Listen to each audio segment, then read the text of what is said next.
So, very good morning to those who are here on the Zoom, and warm welcome.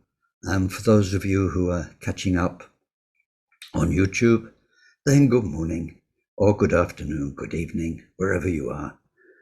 And welcome to this, which is the first of probably 6 teachings on the Prajnaparamita. So let's start, as we always do.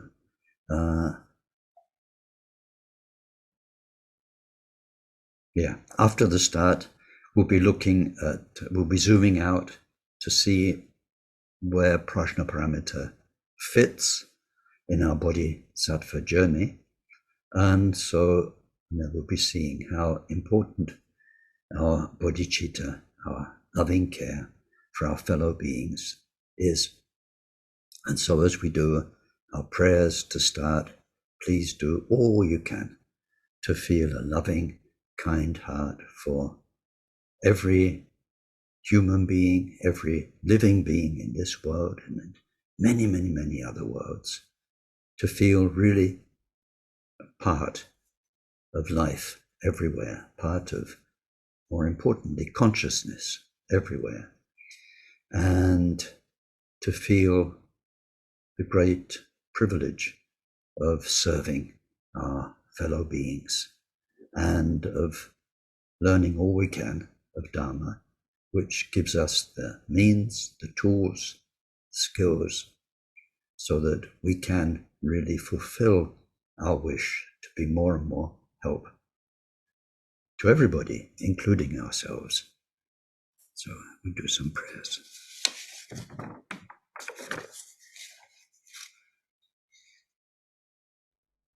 We take refuge in the Buddha, in the Dharma, and in the community of most noble minds.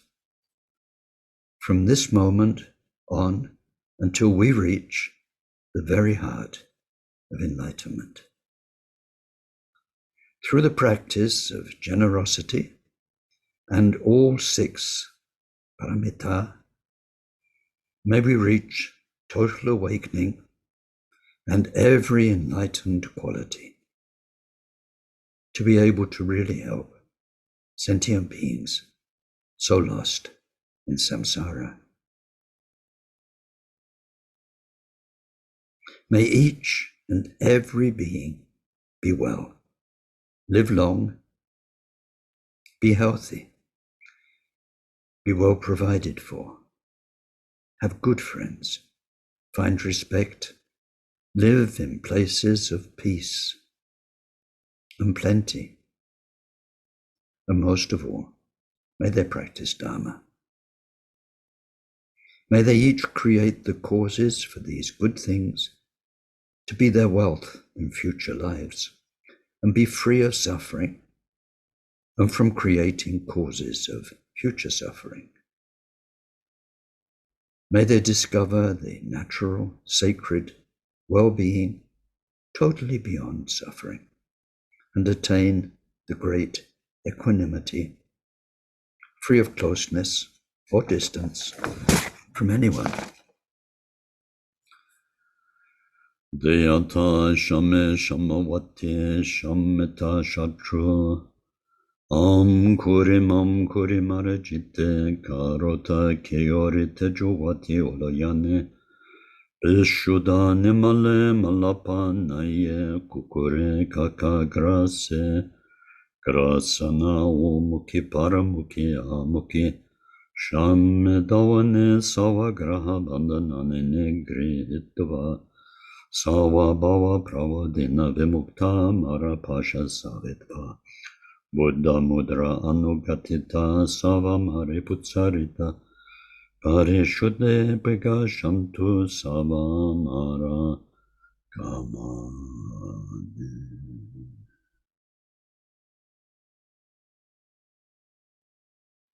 Glorious Guru, source of all blessing, ever present above our heads on lotus and moon seat, through your immense kindness, ever sustain us, that the accomplishments of body, speech, and mind flow from you, and we are one.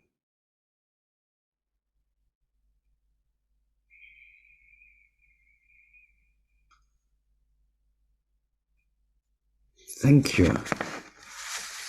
So last year, we went bit by bit through the first 5 of these paramita, or transcendent perfections.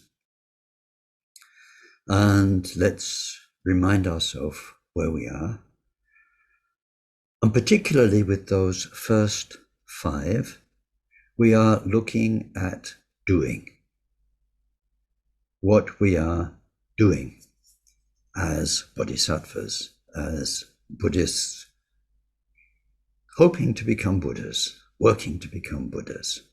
So in our bodhisattva journey, we have 2 components.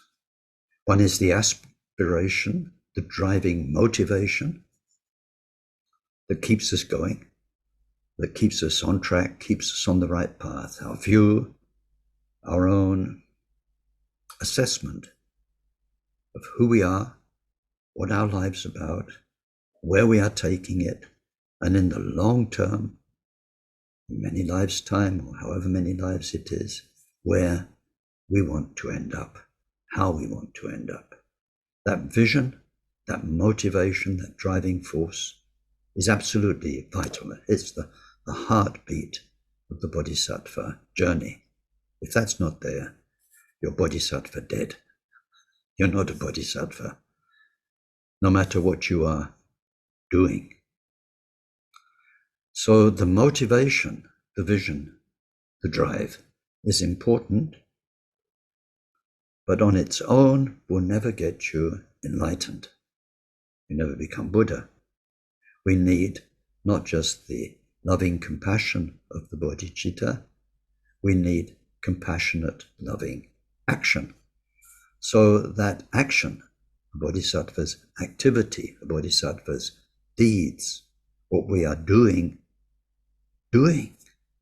what you're doing to yourself day after day, what you're doing with your life. What are you doing? What are you up to? What does your day consist of? We need to actually live the bodhisattva path. So how we do that is taught in the 6 Paramita, is called bodhicitta in action. 6 Paramita. And we've seen, when we looked at all 6 together, that they are grouped in different ways. There's several ways of grouping them. One of the main ways is as the first 5 and then number 6, which is what we're starting today. Number 6 is Prajnaparamita. The first 5 come together. We can give them a collective name, which is compassion. Compassion in action, compassionate deeds, compassion in action. We can also call them skillful means, skillful method, because it's the actual method, it's the way we live our lives, what we actually do with our lives. So skillful means and compassion are interchangeable terms. When we say compassion, we mean skillful means, compassionate living, that is. When we say skillful means, we mean compassion to ourselves, compassion to everybody. They're not different. In Vajrayana, you will see more skillful means used as a term. In general, bodhisattva path, which is what we're studying through Gampopa, then we'll see compassion as the global term. But the point is, the first 5 fit together. When we go back to them, which we'll do very, very briefly, because otherwise it takes Hours. But remember, generosity was about giving, but when you looked at the heart of generosity, it was about giving up. It was about giving up egotism, self-centeredness. And the important point, which people don't get, giving up delusions.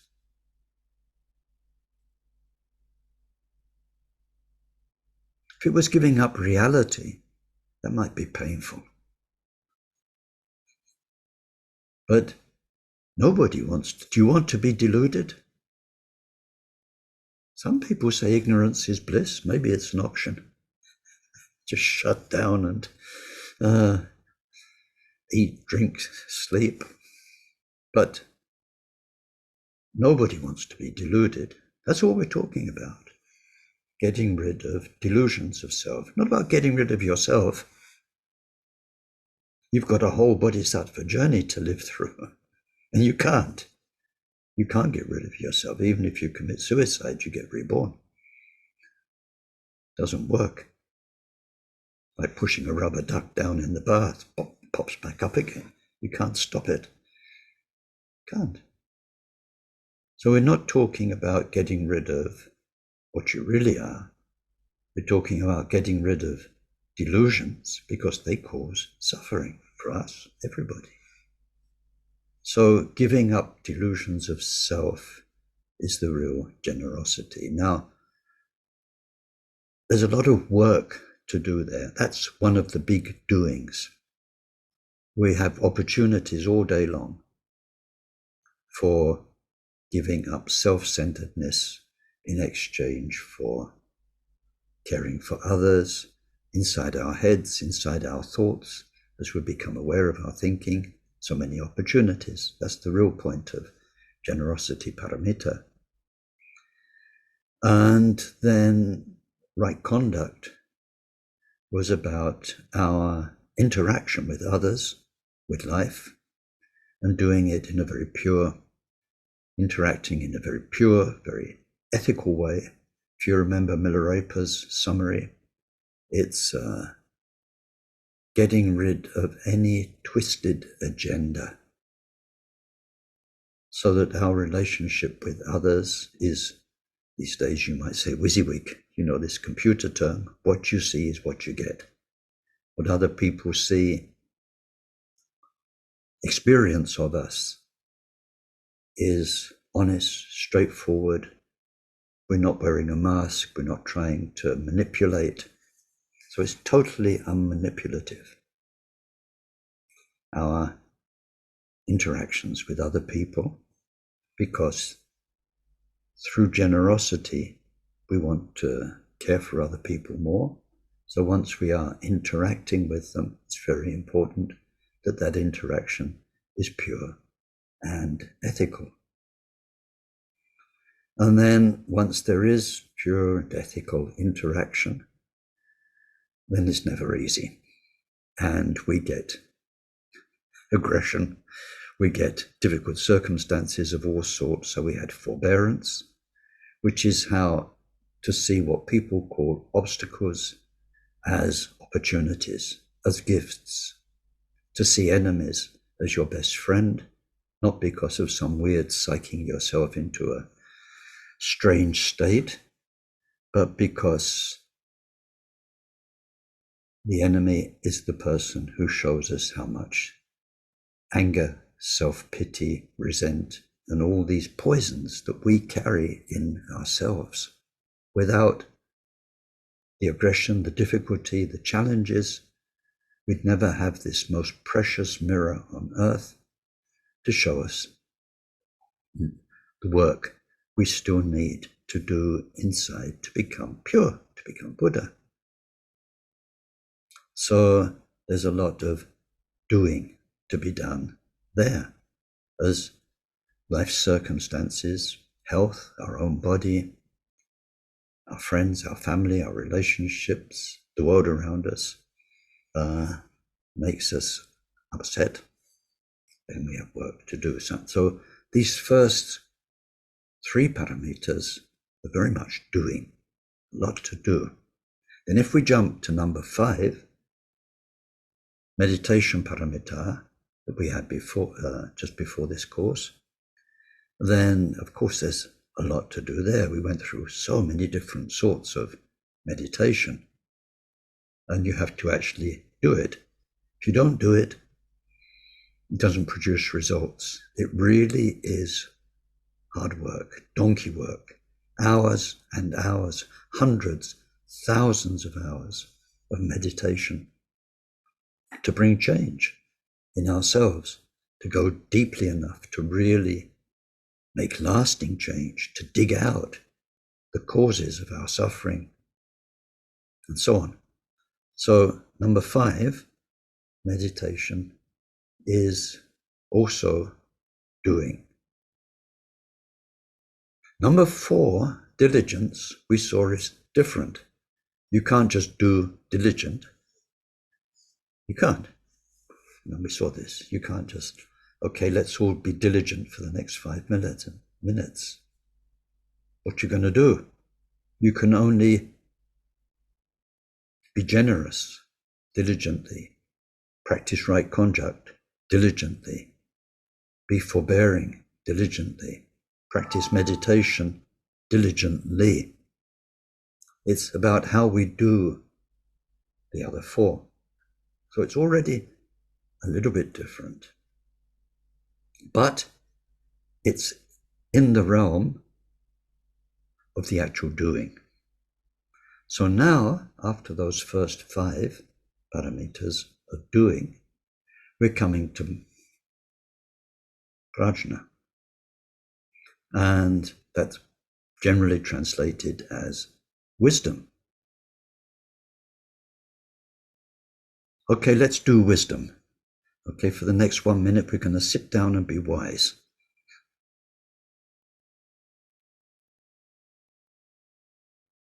Can you be wise all by itself? Or can you only be wise about something? Now, this is something to think about. Be wise about wisdom. Can you just be wise? Is there a state that's just wisdom without something to be wise about? So now with this 6th paramita, and we've seen this with all the first 5, because when we came to the end of each one, even though I must confess, sometimes I went through it quickly, we saw that in order for generosity to be at the paramita of generosity, it needs wisdom. Wisdom, greatness, remember the 3 things that make it great, the 2 things that make it pure. Every paramita had the need for wisdom to become paramita.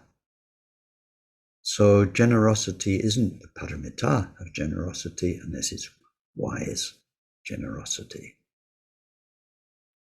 And right conduct isn't the paramita of right conduct unless it's wise, pure conduct. So this 6th element is different. It's not about doing. You can't do wisdom. You can't just do it. You'll remember when we looked at all 6 paramita, said they go from the easiest to the hardest, from the most obvious to the most subtle. So now we're in the hardest and the most subtle of the 6 paramita. We're going to look at it over 6 sessions, and today is very much general teachings about something are not so easy to follow. Once we get into Gampopa's chapter, then you've got the support. It's kind of number 1, number 2, we'll go through something. Here today, I'd like to sketch out what through my own lifelong experience of Dharma and from some of the most wonderful Tibetan Dharma teachers that ever were. I want to try and share with you what you won't find obviously in Gampopa's chapter, and that I think is very, very helpful for you as wise human beings. Getting wiser, very helpful for you to be aware of as far as Prajnaparamita is concerned. So there'll be some sort of more contextual, general things. I think for me, they are perhaps some of the most important things of this course. So I hope today it will be easy to follow, and that between now and next week, you will think about some of the things I'll talk about today.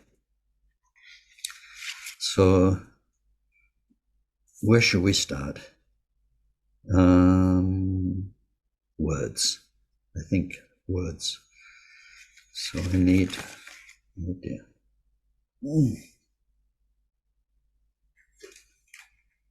I need a keyboard.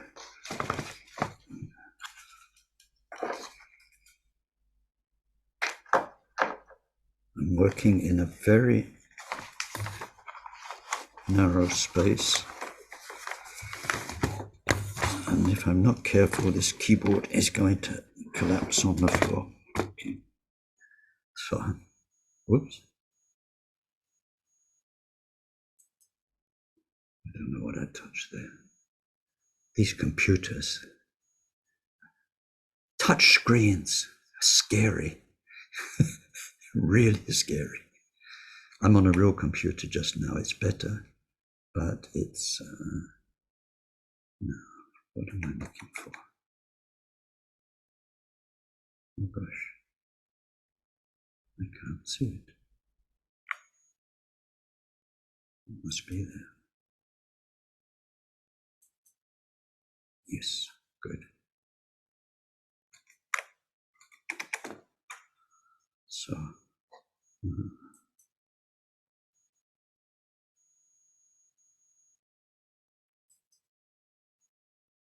this is it. Yes.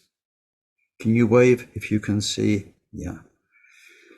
We have to look at language because language is very consistent in Sanskrit, in Tibetan, and in English it's not consistent at all. So in Sanskrit we have this syllable. Can you see my arrow moving? Yes, good. Ja. Now there are various ways of pronouncing this. We don't really know. Sanskrit's a language that died as a living language and was reanimated, a bit like Hebrew, I think, at one point. So no one quite knows how it was pronounced around the time of Buddha and afterwards. But anyway, this JNA, Ja, is a very basic and important term because it means being aware, being conscious, in the sense of what's in your mind just now. It's very raw, it's very basic. You know, when you walk at night with a powerful torch and it's dark, you only kind of see where your torch is pointing. There's this beam of white light and you see bushes or path or an animal, nothing else.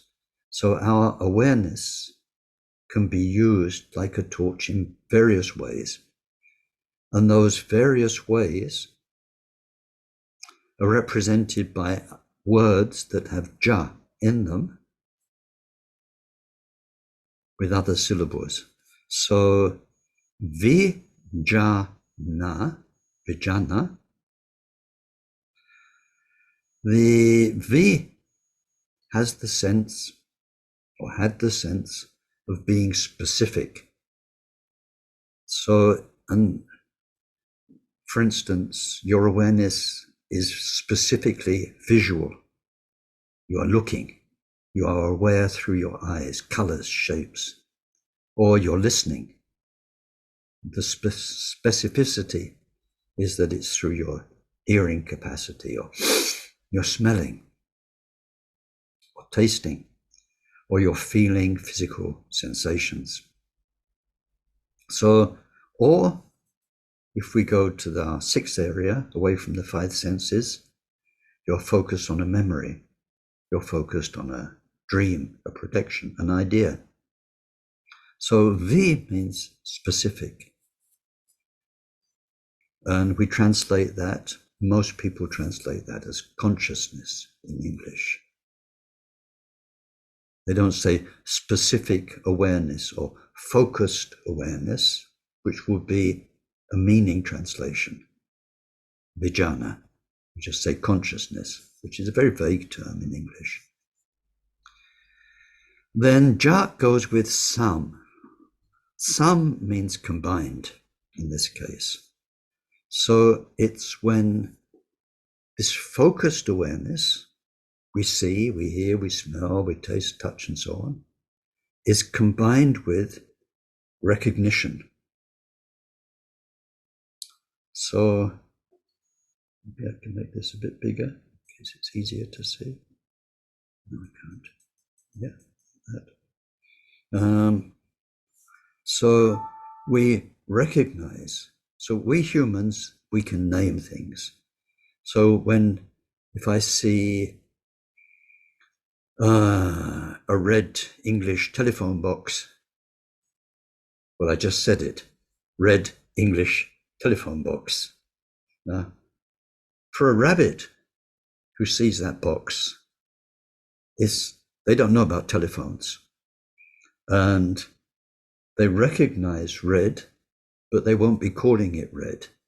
A rabbit won't be thinking, oh, a red telephone box, like an English person will. But rabbits recognize.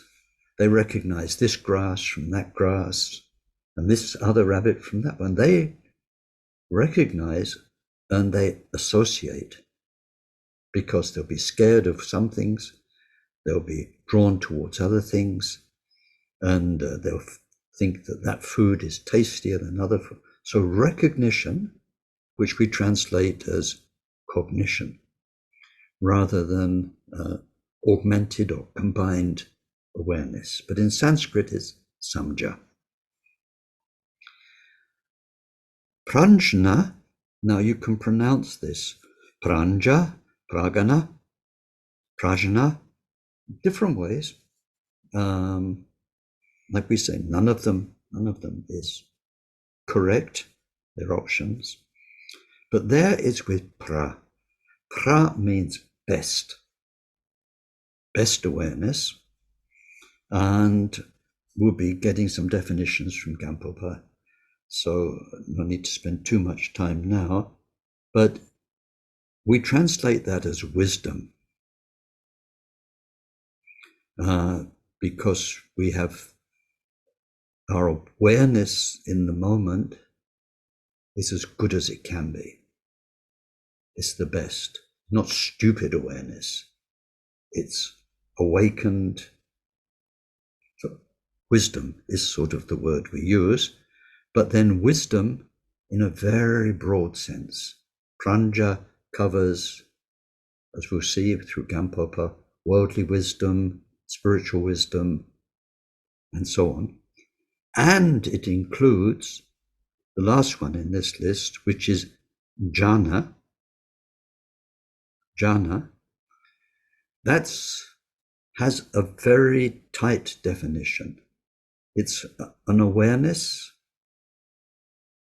Now here we can't say awareness of.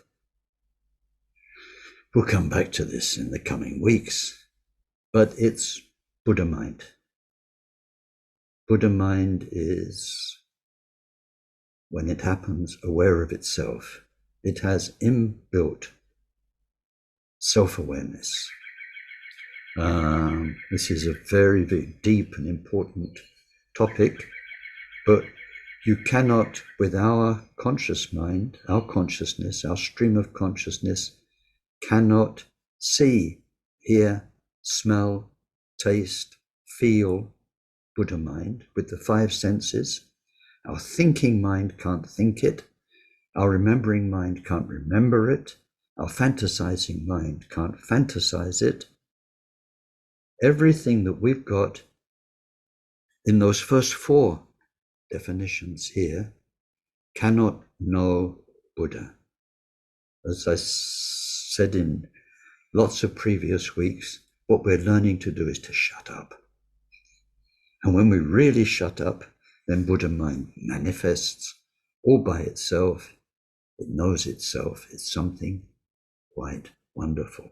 After the experience, in the come down, we have a memory. That's interesting. But anyway, we won't go there today. That's more sort of when we get talking about meditation. So jhana,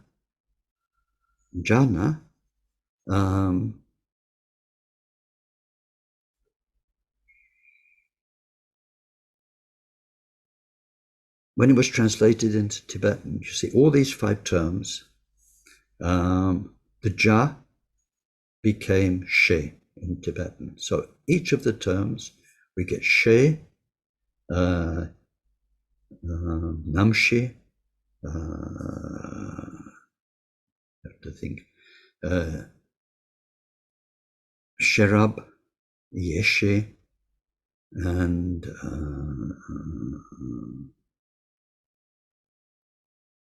I've gone blank. Anyway, it doesn't matter.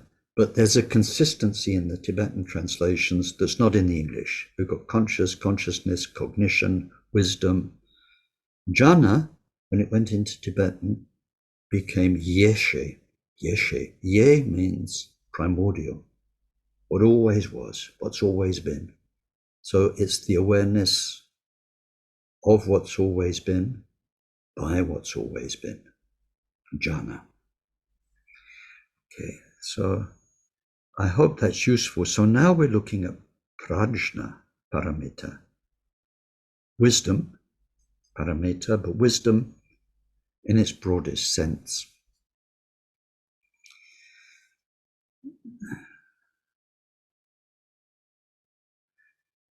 Now, one important point, perhaps the most important point of this course,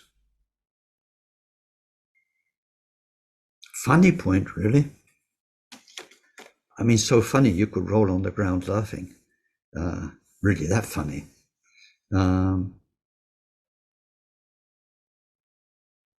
Prajnaparamita. Sorry, let's go back to Winnie the Pooh. I think it's in Winnie the Pooh. There's something in Winnie the Pooh.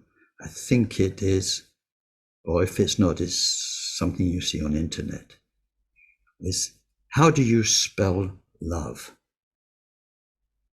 You don't spell it, you feel it. Prajna, wisdom.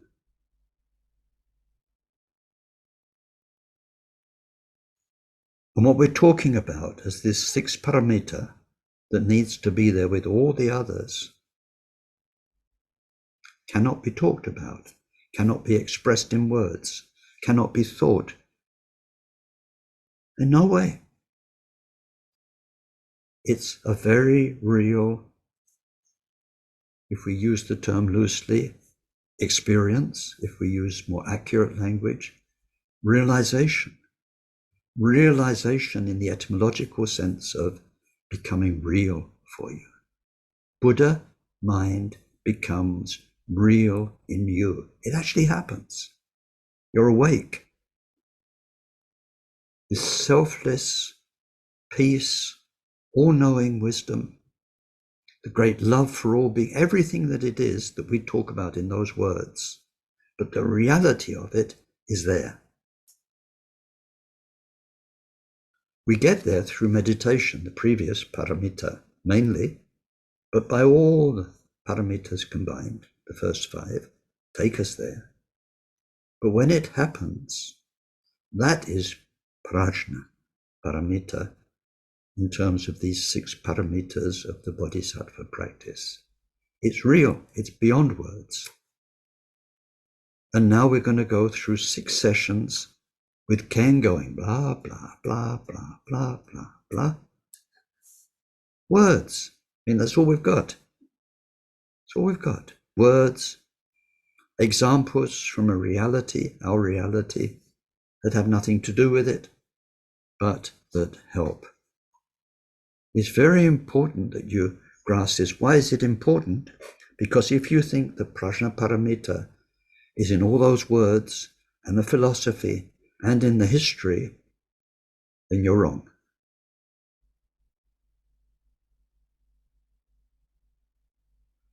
And a lot of Buddhists have spent a lot of time being wrong. You won't be alone, and you can get totally lost in the thinking and in the arguing. I saw a lovely picture this morning. It's a picture of Taisitupa and the Dalai Lama meeting each other in the last 24 hours. They were having a good time. There were lots of smiles and laughs and hugs. And it was so nice to see these heads of two traditions really sort of close and in harmony. But in terms of philosophy, in India and then in Tibet, the greatest scholars have still not agreed. We don't have a consensus about what Prajnaparamita is in terms of words and philosophy. So if even these greatest minds, the greatest Sakya Pandita, and then the Dalai Lamas, and then the Karmapas, the 8th Taisitupa great scholars, they argue with each other about the words, there's no way I can tell you this is definitely Prajnaparamita in words. So in other courses, like Voidness for Dummies, one of the first courses I gave and then gave again last year, I think, we go through the general evolution of thinking that leads to the various schools of the Middle Way. And then amongst the Middle Way in Tibet, Rangtong, Shentong, all the blah, blah, blah about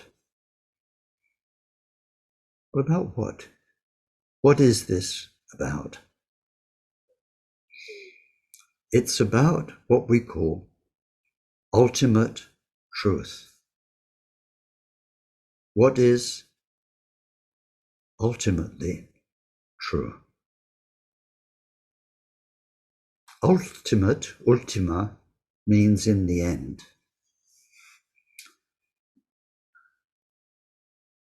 But it also implies highest. Now, in the end, in terms of a path, is when you're Buddha. And as we approach Buddha through the Bodhisattva levels, what becomes more and more true, and what in the end is the total, absolute, 100% pure truth. Ultimate truth, absolute truth. Scholars, translators discuss these two words. What is absolutely true, what is ultimately true. But this is what this is all about. And it's so important. It's not about scholars lost in their scholarly world that nobody really understands except other scholars, sitting down with each other and saying, I say, old chap, and this and that, but isn't it even more true than that? Yes, but like this. Nothing to do with this. It means, who the hell are you? What the hell is going on? It's what it's all about. And we want to be, to know, to be that truth.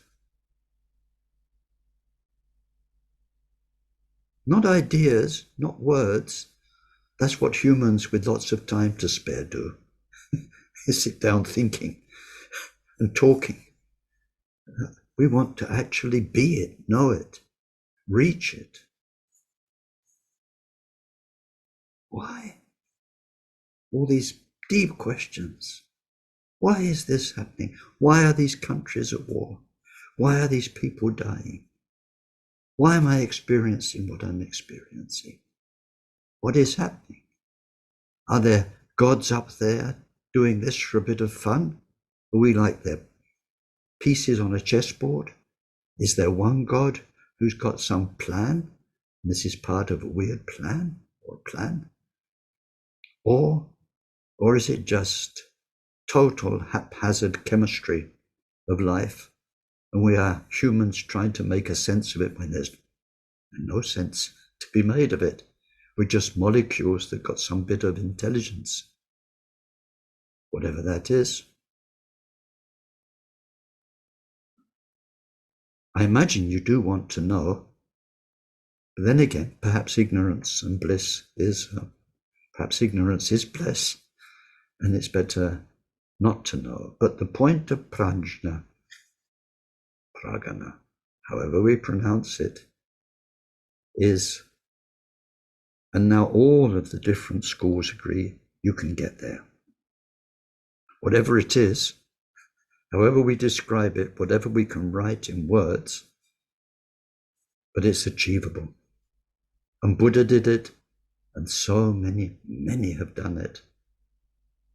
And we can get closer and closer and closer to that truth that knows, and not just knows, but that is that ultimate reality. We can become it. This is the whole point. The reality. The rest is words.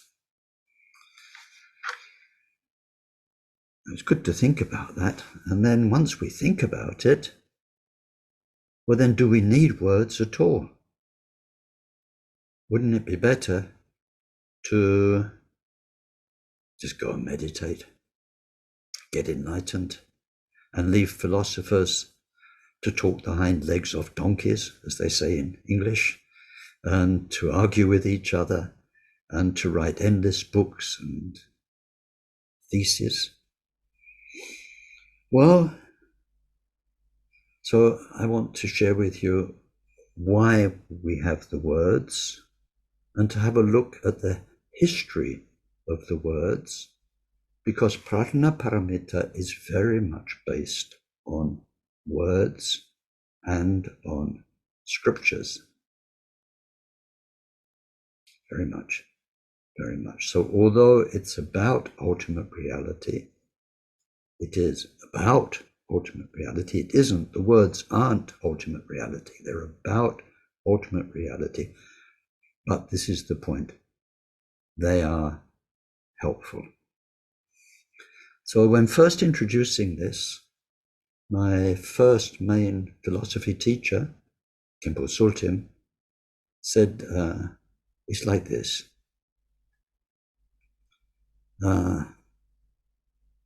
There's something very wonderful on a hilltop. There's a little bird, and it's got a nest, and that bird sings so beautifully. So you're standing with somebody,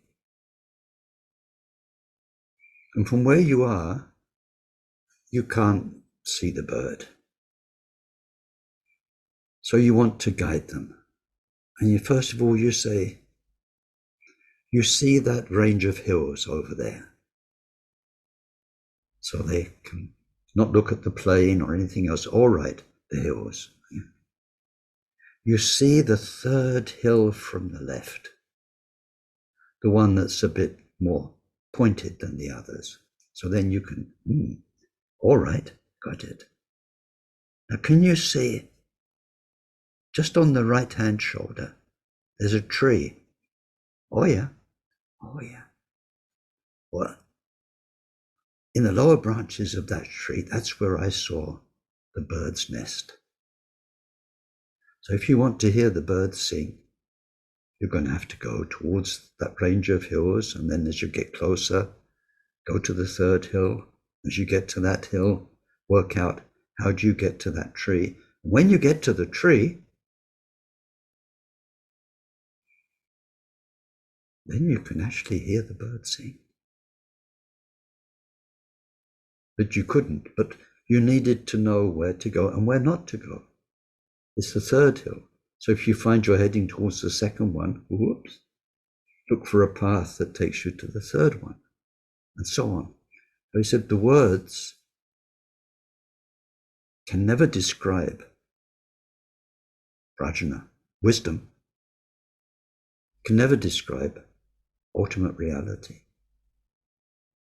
The thinking, you can't think it, but you can discard, you can know what not to do, where not to go, and you can know which is the right place to go. And so the words are very important.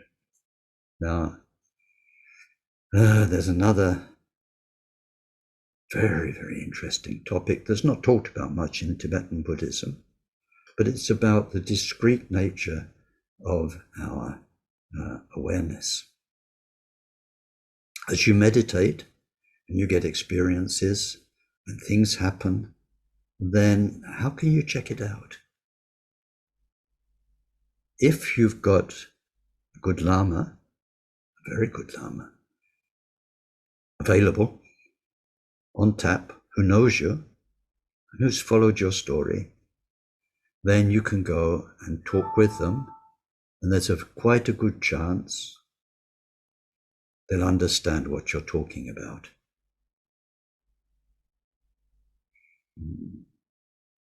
Let's not go there. That's a very big topic about which lamas do and don't understand, how much they do and don't understand, what their own experience is, and so on. It's a very, very big and delicate topic. But otherwise, how can we know that we really are going in the right direction, getting wiser? These references that we have in words and ideas and teachings about prajna are very, very helpful. So we're doing the actual journey. This is like a map. It's not just like a map. It's like you have the records of previous travelers' experience. Very valuable information. And then the great scholars who've argued with each other, who criticized each other, well, that gives us food for thought when we get to that place when you're on your own. You've got to decide for yourself. Will I believe this one or that one? Does this one seem more accurate?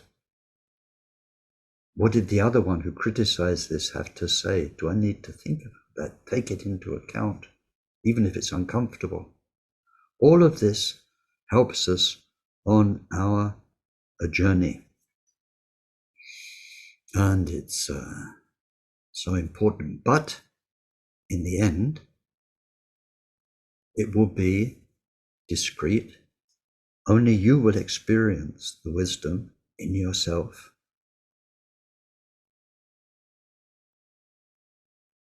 Does this make sense? This makes sense. You can't go and connect yourself to somebody else's mind to find their meditation experience, their wisdom experience, and compare the two like connecting up two computers. At best, you can go to your teacher, but even then. So the solitude, our bodhisattva journey, deep into our own mind,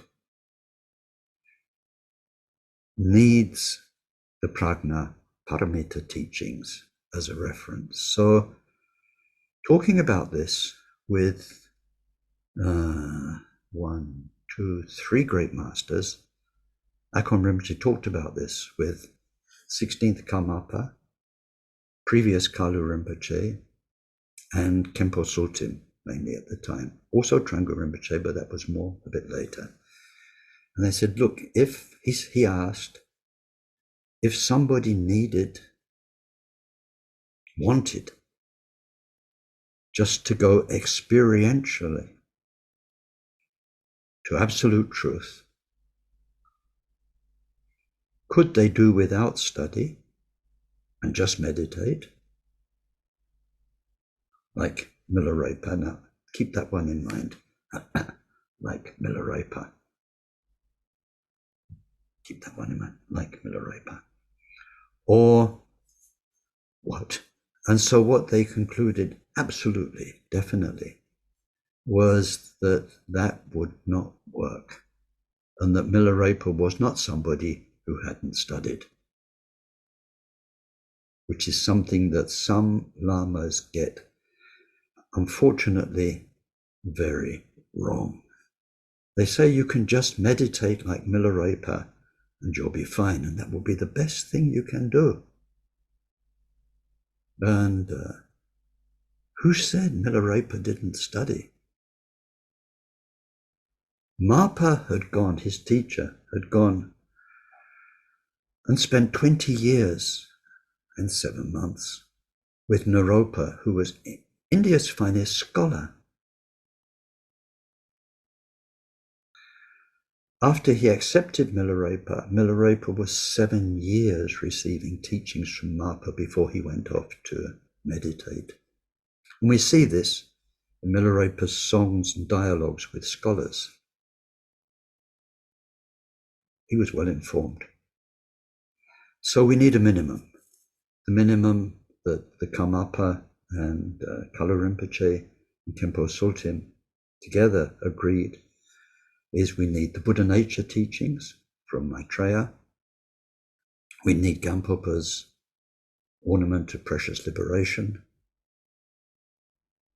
We need those two. And eventually, we need a book about deeper meditation experience, which is usually kept more secret. And we need, of course, the general bodhisattva background. So coming back into focus, I'm telling you all of this because we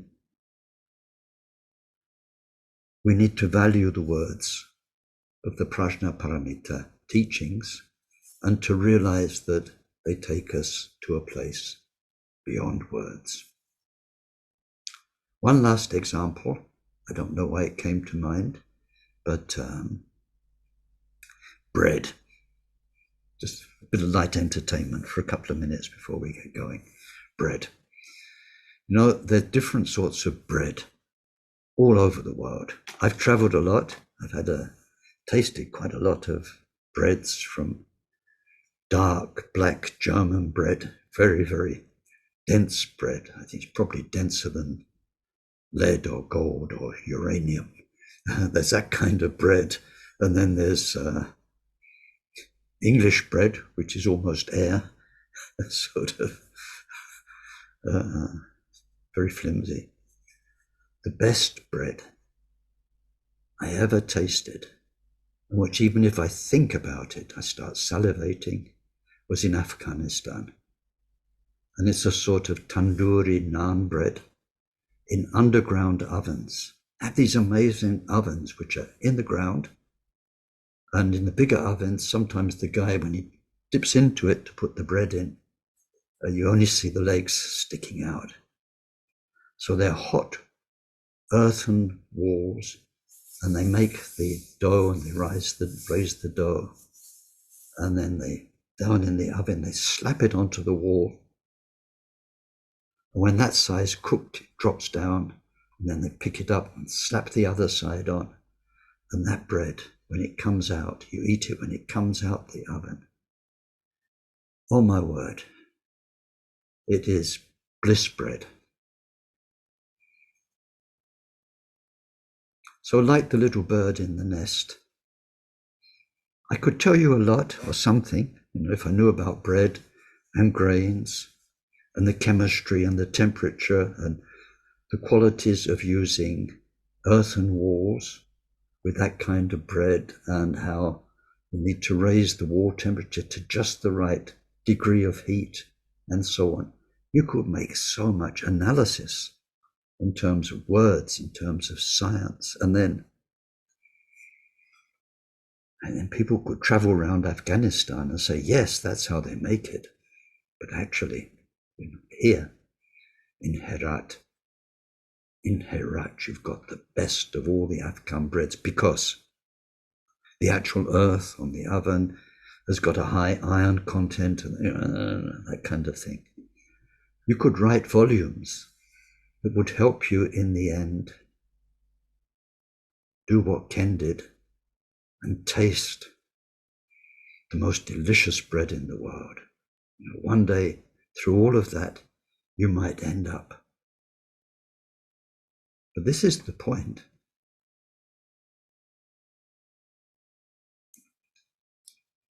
You'd experience it.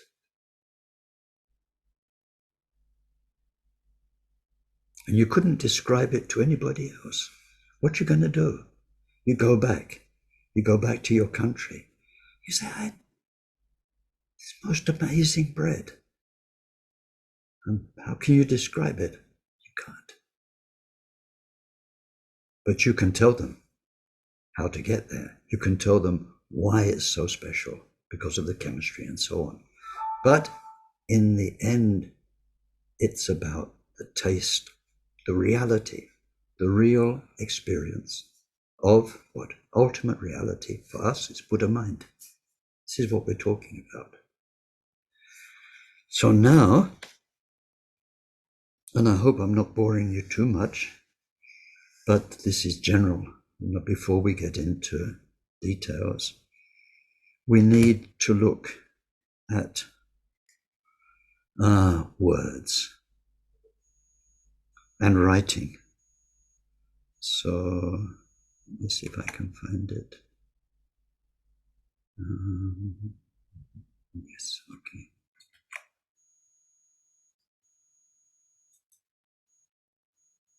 In the support documentation, I sent you this timeline.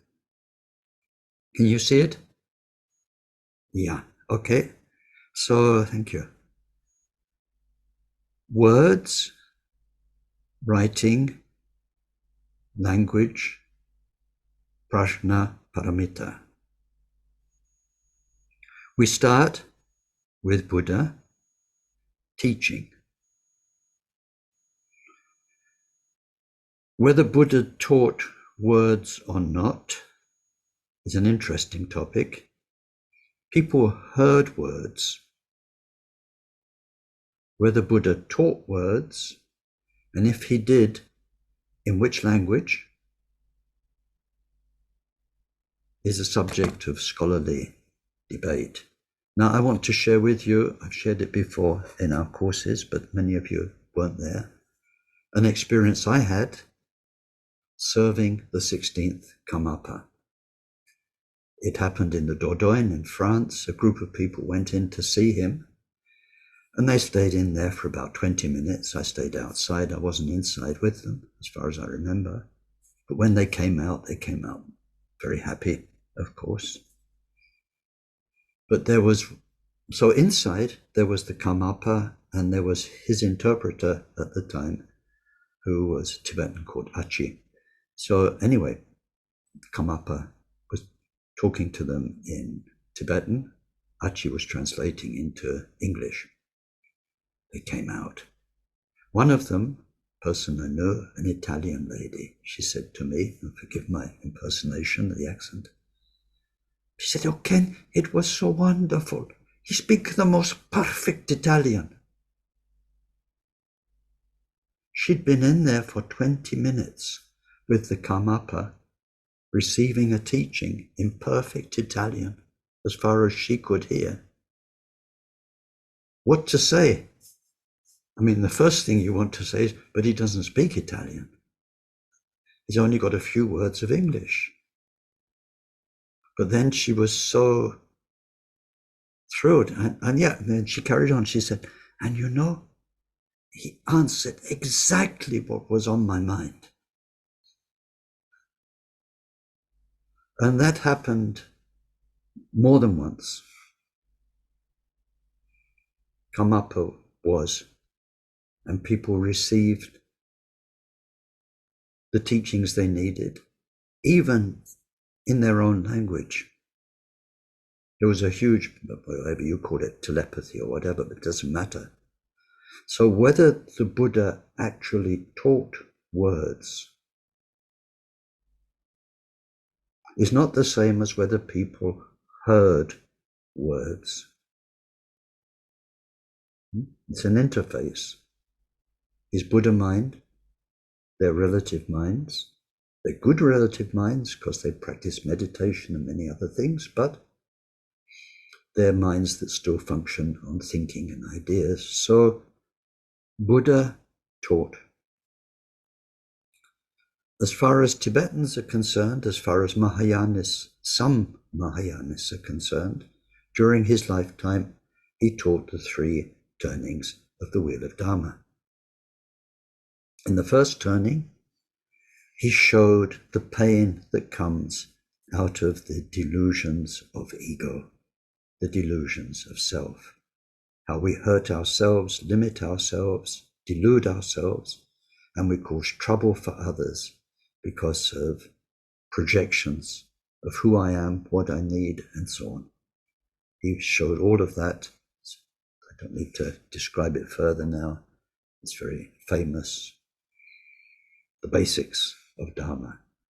So he showed how one can get rid of those delusions and put an end forever to suffering for oneself. That's the first turning. In the second turning, then he goes further than that and shows how we can't just help ourselves to go beyond suffering, but how we can help others go beyond suffering. And to do that extensively, we need to take the wisdom, prajna, deeper.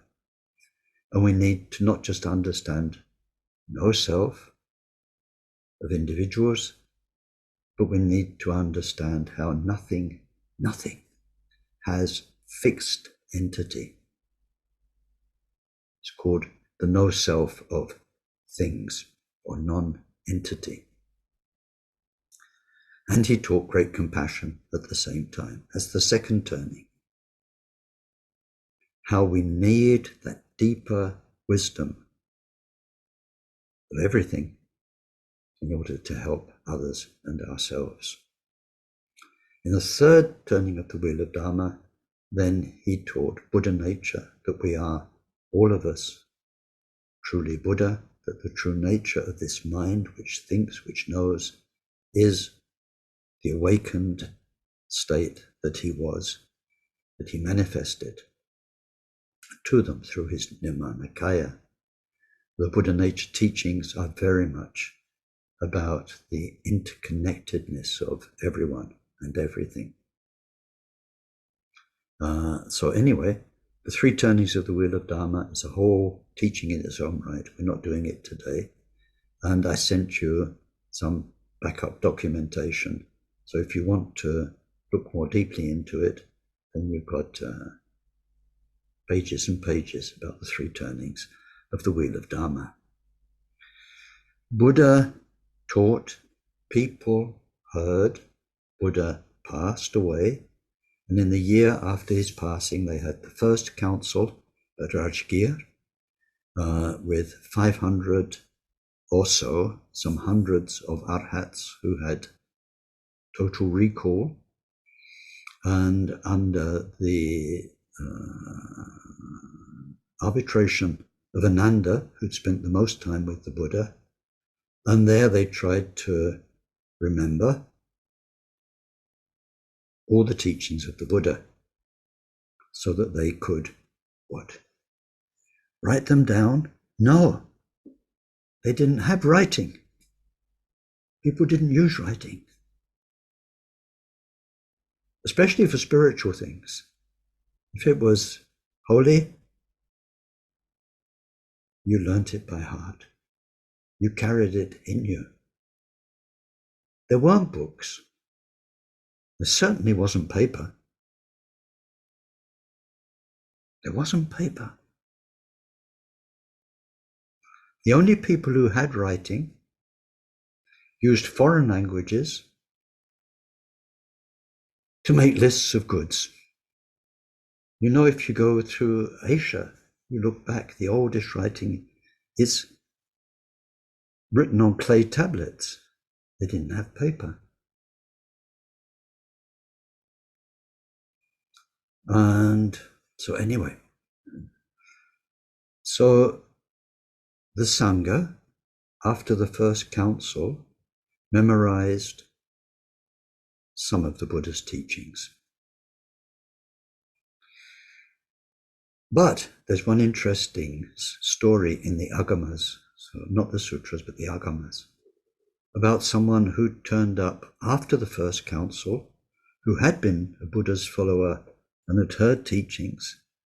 And when he heard all the different, when the Buddha was here, he taught about this. When he went to there, he taught about that.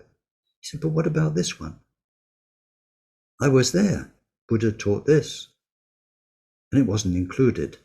So we see from that earliest of early accounts that they didn't remember everything. But anyway, Buddha's teachings then stayed as an oral tradition,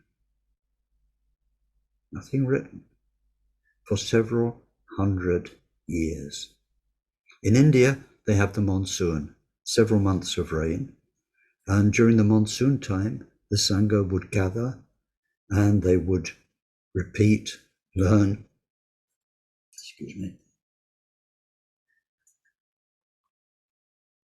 rehearse the traditional teachings. And it's one of the importance of the Sangha.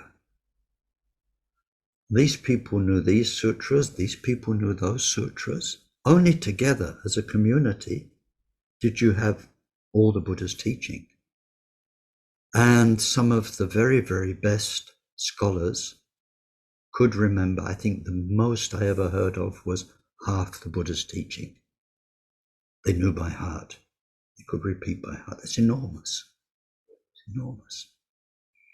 So anyway, for several centuries, there was no writing. And then writing came into India. And some of these sutras started being written mainly for the purpose of translation and export. And now we get a very important link between central India, where Buddha's teaching thrived, and then the emergence of Gandhara, which is Swat Valley, it's Afghanistan, Pakistan, as a center of learning with its own language. The earliest Buddhist record until the 1990s, oh sorry, we're still on this chart, okay. Yeah, let me pick up what I was saying. Let's go back to this chart. I got distracted, excuse me very much. I forgot you still had this chart in front of you. So quickly going through this chart, the earliest Buddhist texts we have come from the 1st century before zero. The earliest Buddhist texts we have are, amongst others, Prajnaparamita texts. And then we have, for roughly 200 years, the emergence of various Prajnaparamita texts. Then we have Nagarjuna, 150 to 250 is where scholars place him. The Tibetan version that the Tibetans received when they first got Dharma in the 8th century, up here, was that Nagarjuna went to the Naga realms. His name Nagarjuna means Lord of the Nagas. to recuperate the Prajnaparamita texts placed in the care of the Nagas, and then Nagarjuna gave them to the world. Now, historically, this obviously is not the case. The Prajnaparamita texts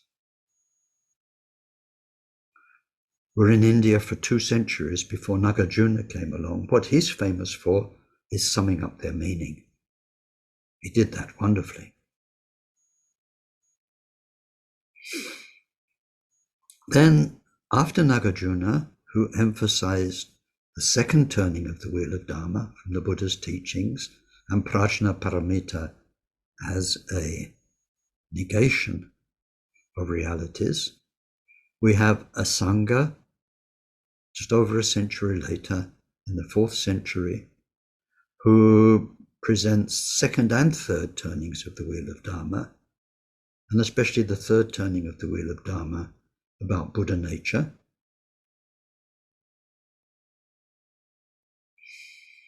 If we go to the 8th century, we get Chandrakirti, who gives us our main teachings about what we call the unborn nature, the non-arising of anything, including self. Afterwards, we get Shantideva, who gives us Bodhisattva way of life with his very famous 9th chapter, mainly about Nagarjuna's teachings about Sakyamuni's second turning. I'm starting to lose you because it's getting complicated, but believe me, the history is much more complicated than anything I can say. Shantideva, very famous presenter of Prajnaparamita, is presenting Nagarjuna's explanation based on Shakyamuni's second turning of the wheel of Dharma. Around this time, so in the late 8th century, all the way through to the end of the 11th century, we get a new set of Prajnaparamita texts. I'll come back to those when we finish with this diet. They're called the exotic ones. They tended to be shorter.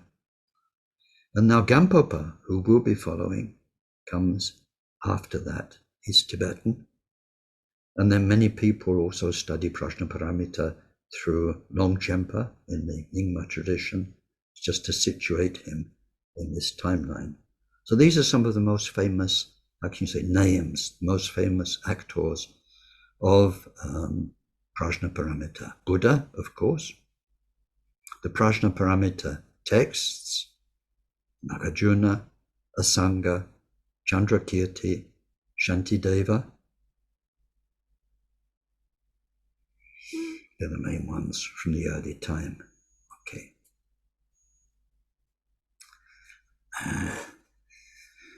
All still awake? Good. Not too boring? Good. So now, if we go back to the, how can you say, the line of ideas I started before going back to that diagram. And Buddha, a couple of 100 years, no writing, then some writing. And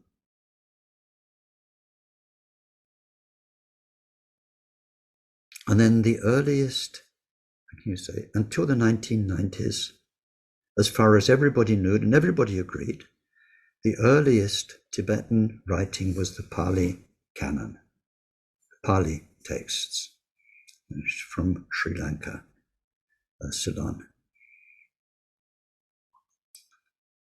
It's not that we had any texts, so they're dated around the year 0, somewhere around there.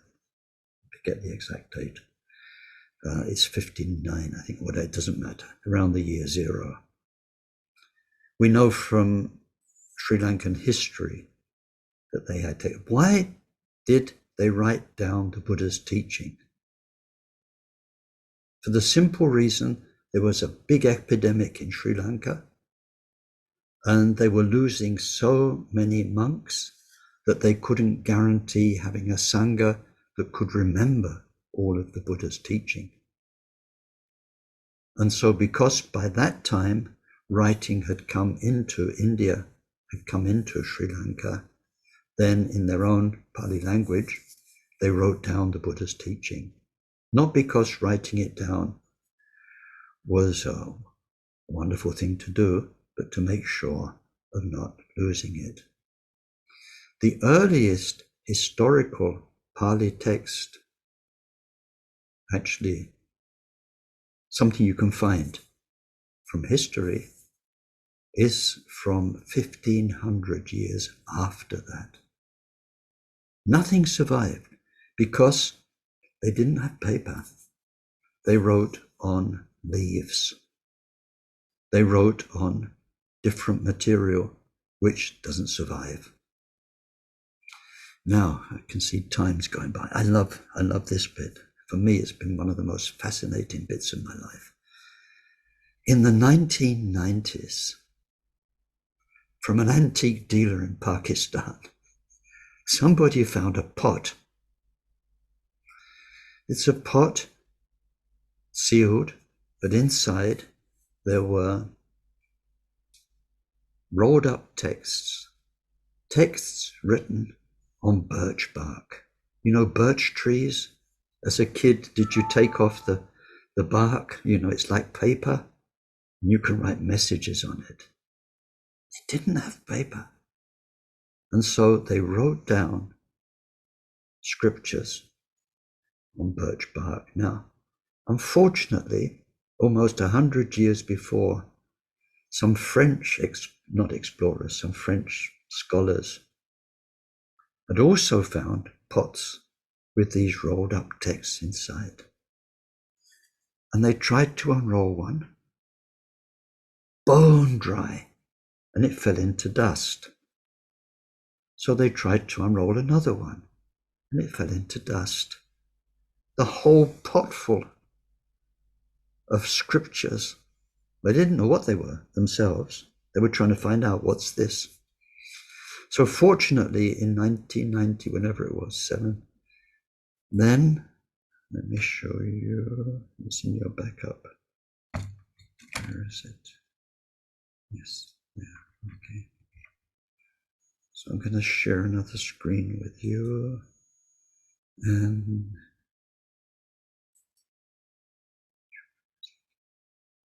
there.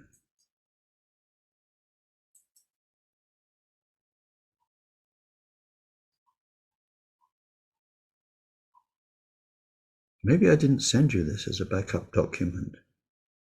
This is the pot. The writing, I'm not sure about that writing, but in the pot were these rolled up birch bark fragments. Now that pot was a rubbish bin, but because what was being thrown into it was scripture, then it was kept very preciously. Problem with birch bark, of course, is that it's fragile. And so when something got read too many times, it needed to be copied again. And then the original one could be kept with great respect as a sacred text. So the writing, so the people who bought this pot full of stuff now had the means, the scientific means, to humidify, unroll the texts. And what you're looking at is one of the, I think it might be the oldest text ever found in Asia. It's a Buddhist text. It predates the Pali Canon. It's a copy of a translation. So the meaning of this is that where this was found, up in Gandhara, up in the Swat Valley, they had been translating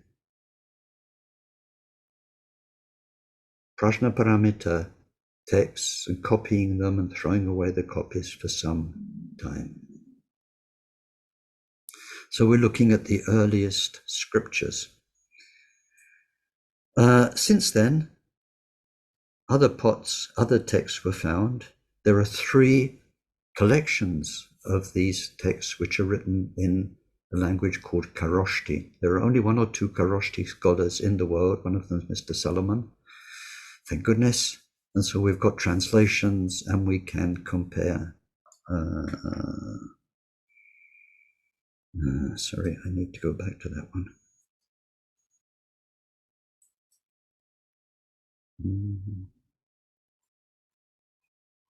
I think it's in this one. No. Yeah, I need to talk about this very briefly. So comparing those Buddhist texts with the Pali Canon, then there are many similarities, but there are many differences.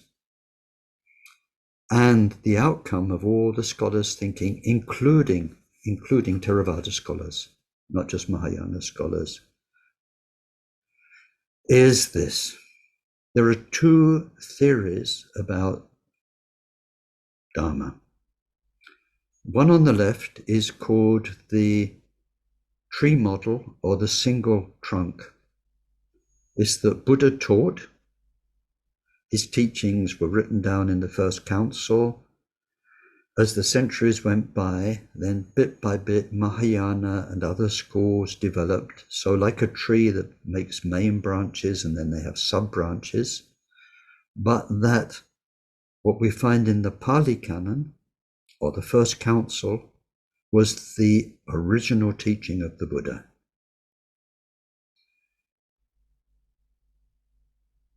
The Theravadins were very strong about their teachings being the original and true teachings of the Buddha, and that everything else was an embellishment until the 1990s. That's what I heard in all scholastic meetings. People accepted it. Single trunk that gradually emerges. The other model is called the tangled bush, and it's like some bushes that come out of one root, but already with not a single stem, but several stems. And so most people are agreed now that the tangled bush model, that from the 1st century after the Buddha, there was Mahayana. There were different versions of the Buddha's teaching. This is now, I think, amongst most scholars, some very famous Theravada scholars have said, yes, this seems to be the case. So their teachings, the Pali Canon, Theravada Canon, definitely the Buddha's teaching, but not the only one and not the original. So we need to leave that topic there for the moment. But when we come back to our timeline, we find writing coming into India. With the writing comes scholarity. With scholarity, difficult word for me, then you get scholars and scholarly analysis of what the Buddha was saying. So we see this in our Buddhism for Dummies course. We see how the early schools, how there emerged commentaries. Until in the 1st centuries, people learned what the Buddha said. He said this here, he said that there. But once you've got it on paper, well, you can read this and read that and say, and you can put many things together. He said this about karma there, he said this about karma there, he said this about karma there. These are the Buddha's karma teachings. He said this about the 5 aggregates there, and he said this there, and put it together, 5 aggregates. So slowly, Abhidharma, an analysis of the Buddha's teaching, emerged. Teachings the Buddha himself hadn't given as a single whole view of karma, but for Buddhists studying, wanting to learn Buddhism, wonderful. You've got all the information on this, on that, in a nutshell. So these commentaries emerge, shastras, they're called shastras. And scholastic institutions, Buddhist universities emerged. The first university in the world, Nalanda, the oldest university in the world, developed, and the other centers of learning. The thinking of Mahayana Buddhism emerged as the Prajnaparamita scriptures. Different sizes. They tended at first to get bigger and bigger. So we get 5,000 verses. I forget the numbers, but they go up. And then 25,000 verses, lines, it means 25,000 lines. And then, biggest one, 100,000 lines. That's a lot of lines about something that cannot be described in words. It's why I was telling you earlier about the little bird on the branch and about the bread in Afghanistan and the value of maps, the value of travelers' dialogues, the value of words to take us beyond words, the value of the thinking, because we're going to be thinking. No matter how much you meditate, I guarantee you're not going to stop thinking in this life. Probably for many, many lives, you're going to be thinking anyway. So better your thinking be straight and correct. And so Prajnaparamita teachings help us. And the arguments of great scholars help us, can be helpful. This is the whole point. So Prajnaparamita scriptures emerged, and then Nagarjuna summed up the essential meaning. No, we're going to have to stop more or less now. So we carry on with this. And what we're going to look at is this essential meaning. More than anything else, is about the two truths, relative and ultimate. We come back to this word, ultimate.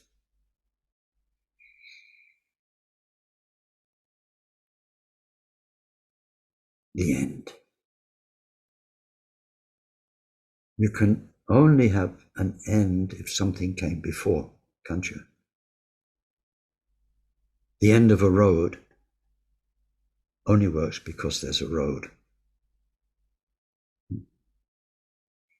When we say ultimately, it has to be in contrast with relatively.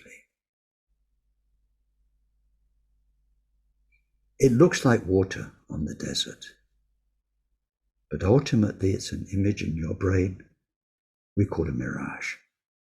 There is no water there. There's no water there, but I can see it. Yeah. You can see what looks like water, but there's no water there. Relatively, you're seeing water. Ultimately, there's no water there. You can't have ultimate without relative. And the other way around. You can only say this is relatively true because there's an ultimate truth which isn't the same.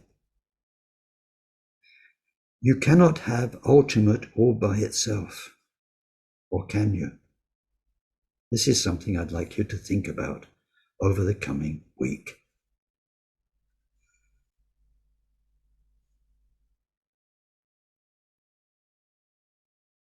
And this is where, if you read about the three turnings of the wheel of Dharma, you'll have food for thought. Second turning of the wheel of Dharma tells us how nothing exists.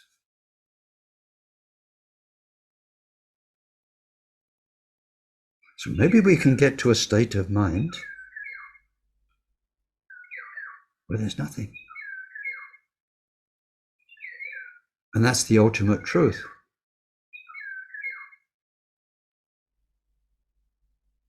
Maybe. Because Nagarjuna and the Prajnaparamita, they show us how time doesn't exist, cause and effect doesn't exist, 27 main areas of what we believe don't exist. Maybe when we get to the reality of it, not the words, the reality of it, there's nothing. And that's it. You've reached ultimate reality. More importantly, just now in our thinking about becoming Buddha, what are we thinking we're going to become? A big nothing. The biggest nothing in the whole universe. So nothing, there's nothing, less nothing than that nothing. You know. Or can the non-existence only ever be the ultimate non-existence of what manifests relatively?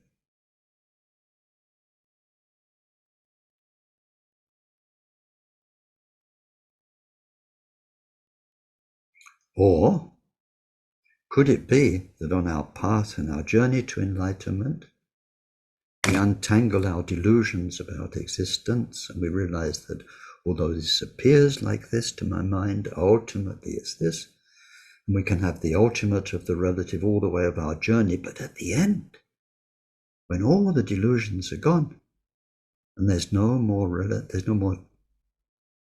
delusion for you, where do other people's delusions fit in?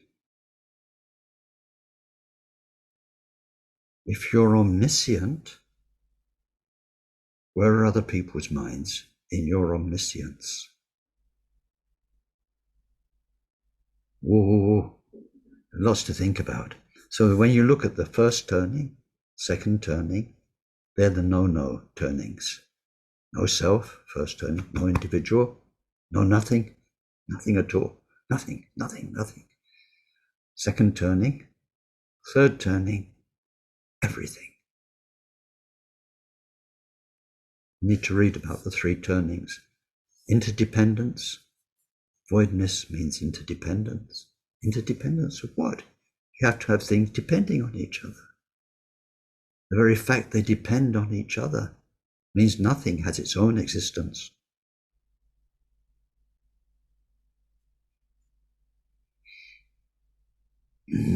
So anyway, must stop there. I've gone far too long, but we'll pick up next week and then we'll start the formal exploration of Gampopa. So let's dedicate whatever was good and useful, and I hope this general context and about writing and about texts, I couldn't expand it all as much as I wanted. There's so much in there, in the history and in what I touched on a few ideas, but we don't have time. But whatever was useful, let's dedicate. May whatever virtue was created by this session contribute to the state of omniscience being attained by the main enemy, our mind's defilements, being completely defeated. Through that, may each and every sentient being become free from the ocean of existence, troubled by the waves of rebirth, aging, sickness, and death. May this precious bodhicitta arise in those in whom it's not arisen. May its development know no setbacks. May it increase ever more and more. And through this virtue, may we quickly attain Mahamudra and establish every single sentient being in that same accomplishment.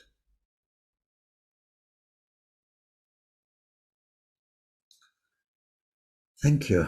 So over to you, and anything you'd like to add or question you'd like to ask.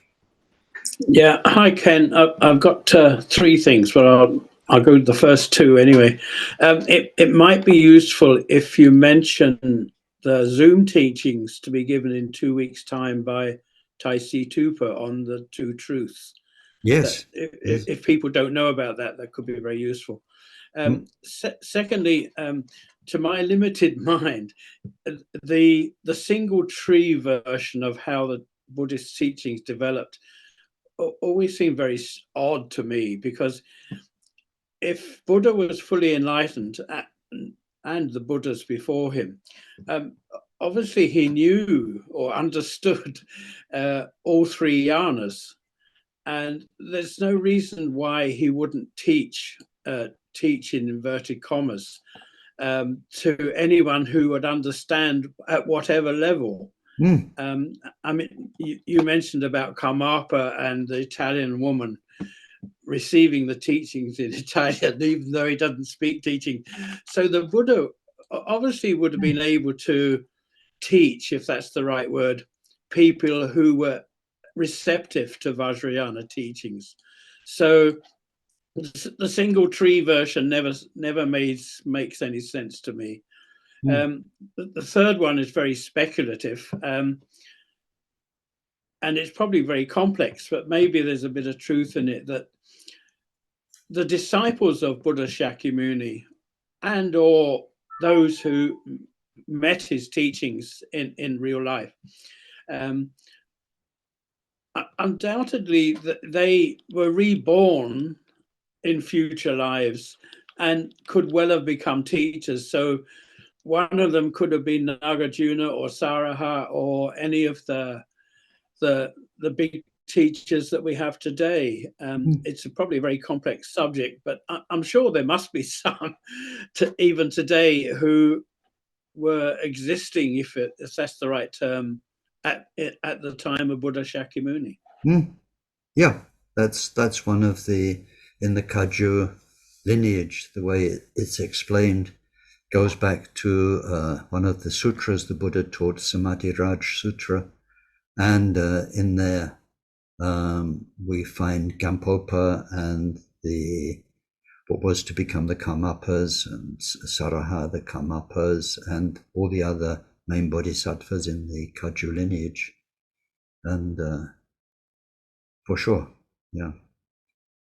Because if they were bodhisattvas, then they are committed by their own solemn promise to come back and preserve the teachings and help beings. And I was going to mention it today, but I'm so optimistic, thinking of all the things I'm going to talk about, and then I look at the clock and an hour and a half's gone by.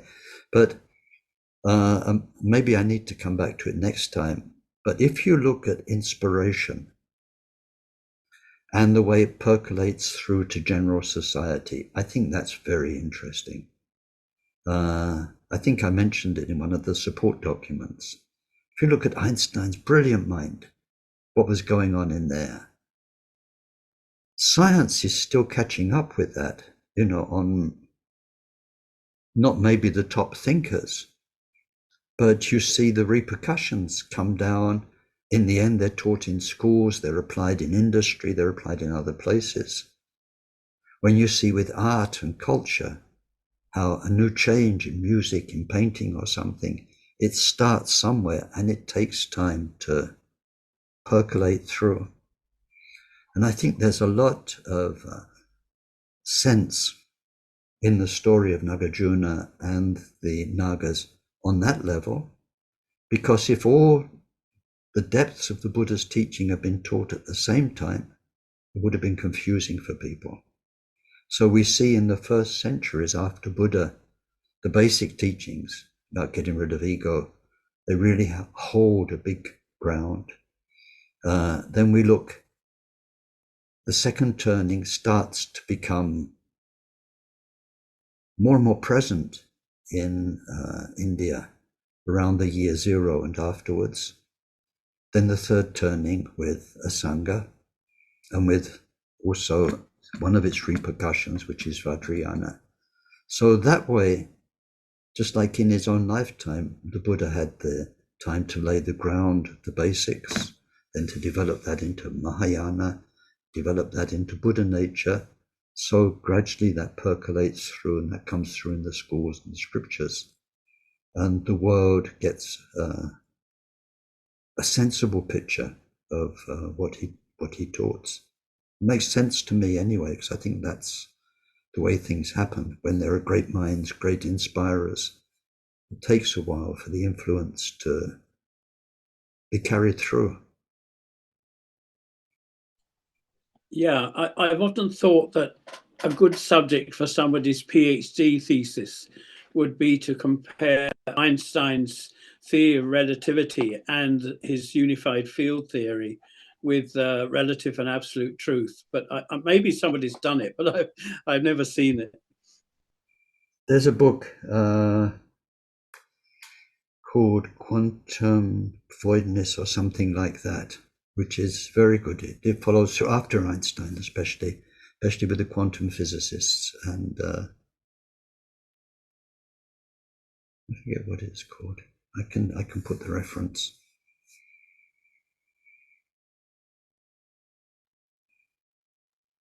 Chris. Ken, just following on from Neil's question, I'm just wondering, as you talked about things percolating through, what you see as the kind of percolation that's happening into, say, general society today, at least Western society, of these ideas. I don't think my opinion's worth very much. I think I've not got an opinion really. I was thinking more of your conclusion. Really. Yeah, that's what I'm doing. I'm observing. I'm amazed sometimes how ideas like karma, and then some of the psychological ideas of Buddhism about the way we perceive others and project onto them, and what we've got is our own kind of image of them, which isn't them. I used to sometimes catch the school bus from Estelmuir to Lockerbie, and I'd hear the kids talking. They'd say things like, "It's your karma," or "Yeah, but you're just projecting that." And on my school buses when I was a kid, kids didn't talk about things like that. They really didn't. What's come into our common language, what's everywhere through, I suppose, through TV and other things like that, that's quite amazing and amusing. It's amusing because how will Buddhist thought stand up to the criticism which isn't from within its own ranks? That's really good test. It's really, it's a wonderful time for that. I mean, I already saw it in the 70s, because I was going to some of these first meetings, the very first meetings between different Buddhists. They were scared shit of each other. They were looking at each other like, not going to get contaminated, because they all thought they had the right version. There were the Zens, the Theravadas, the Tibetans. They all looked a bit kind of, ooh, what are these? The Tibetans. It certainly wasn't a big brotherhood of people coming up and saying, wow, this is interesting, and you think this and we think that. Let's sit down and have a talk, or let's sit together. It was real apprehension, I suppose is the word. And then over a decade, 2 decades, people got to know each other, and they got to know about, indirectly in a way, what each other's up to, what they're doing. They invite each other. We got sharing. We had Theravada monks in Samiling for 6 months. Our monks went to and Christian monks with us. So there's a lot of sharing, which was challenging to many things. And I think it really worked. If you see, like when the Karmapa started doing Kaju Mönlams, this pecking order in Tibet of thrones, which is very political. You have 1 cushion, 2 cushions, 5 cushions, and then you make a Dalai Lama throne. Just it's how high can we make it with his head not touching the ceiling? And before, all the different Rinpoches had their seats according to their status. And Karmapa took that back to the original teachings of the Buddha. The person teaching has a raised seat. Of course, everyone needs to see them. Everyone needs to hear them. Everyone else on the ground. You get these Rinpoches, Tulkus, everybody on the ground. That wouldn't have happened in Tibet. But that happened because they saw the Theravadas, they realized how they looked through other people's eyes, as Buddhists. And I had the same thing in Samiling. I had a bit of a tussle. Because when it came to me teaching, I said, I want a seat. I want it like it's supposed to be according to Gampopa. Whoever's teaching needs to be raised enough so everyone can see them, so you can get an eye contact, so that your voice carries over, because people absorb sound. I said, this is not for me. I don't want status. I'm nobody. But this is how Dharma should be taught. This is what Gampopa teaches. At first I got, Then they thought about it. Hakon Rinpoche, Lama Yeshe. They thought about it, and they said, you're right. This is how it should be. And so I think this is a wonderful side. Whatever's gone wrong will be under fierce examination. The Tulku system, so many things under such examination now. That's good. Thanks, Ken. Ken, I had just a quick question on one of your handouts. Mm-hmm. On the timeline, on the time itself, you've got like an orange square for Shakyamuni Buddha and say yellow triangle for Nagarjuna. Do they have any meaning, or was it No, I just distinguished one from another. And It was just as I went along with my program that makes timelines. No meaning at all. And I made Gampopa a kind of a not very nice brown. I think if I'd have had more time, I'd have made him a brighter color. But anyway. Thank you. Okay, well. Ken, sorry. Yes. Sorry. I can. Could I just quickly ask? You mentioned earlier on about when you're talking about the texts, the early texts, and you were saying about you showed us documents showing the sort of new early texts, if you like. Yes. I wonder, would it be possible for us to maybe have a copy of them?